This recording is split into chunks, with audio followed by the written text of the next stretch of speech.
Hello, you are listening to the Maverrik podcast, or you're watching it live on this video here. I am the head of digital media, 𝗏𝗂𝗐, and today I'm going to go through the 5 content mistakes you should stop making. So the first one, we'll go straight into it, is me content. Now, me content just means you're being salesy, it's all about your business, and you are a one-note character. Like all the time, all you're doing is posting about your products, your services, and all you're doing is selling. Sales, sales, sales, sales, sales.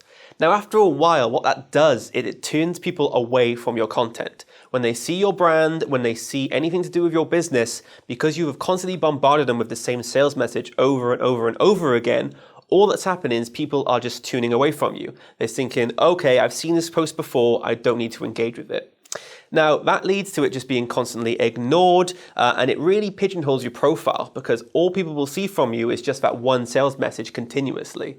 Now, at Maverrik here, we promote people buying from people.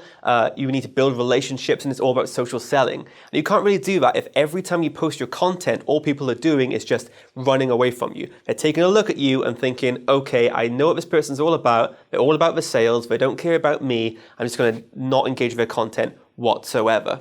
So that's number one. The second content mistake you need to stop making is unformatted content. Now, unformatted content is content which you've just posted across every single channel. So the same content won't work the same way on LinkedIn or Instagram or Twitter. You need to make sure it's formatted correctly for the platform in mind. Whenever there's copy that needs to be presented, it needs to be presented in a certain way for it to appeal and for it to work well on, say, LinkedIn or Instagram.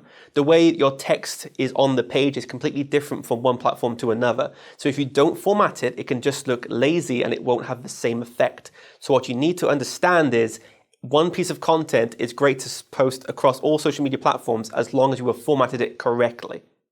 Now, number 3 is quick win content. Now, what am I talking about when I say quick win content? So quick win content is the same as all the me content you might have been posting before.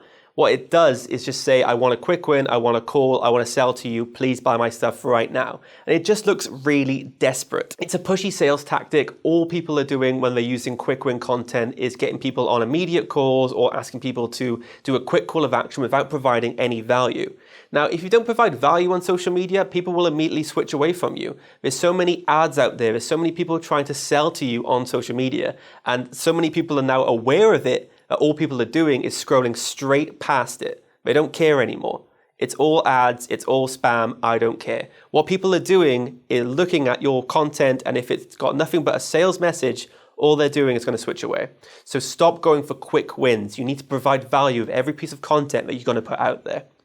Now, we have quick win content, but there's also lose-lose content. Now, lose-lose content is quite interesting because what it does is essentially turn people away and also not come with any caveat at all. Whereas quick win content, it has a sales message to it. Maybe 1 or 2 people will engage with it and say, sure, I will give you a call. It's very few and far in between, and you're playing a big numbers game there. But quick win content still has win in the title. If it's lose-lose, you have no call to action, no one's engaging with it, and it just floats there on your profile. It just shows that no one really cares about you.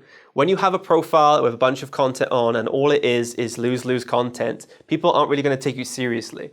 Now, you can start posting more content and sort of bury the bad content you've done before, but you need to make it valuable. Like I mentioned before, you need to make sure that your content actually does what it sets out to do. Now, finally, this is probably the one that people get often wrong, is ignoring the post as soon as it's gone out. So number 5 is essentially making sure you're following up on your posts.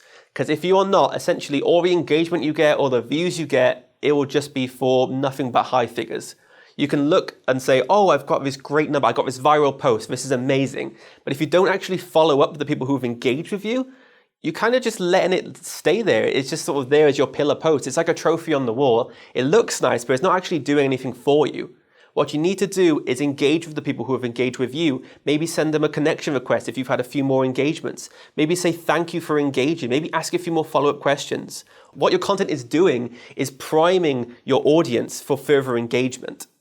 And if you don't engage back with someone, you're not building that relationship. Your content is essentially just a piece of art on the wall with nothing behind it.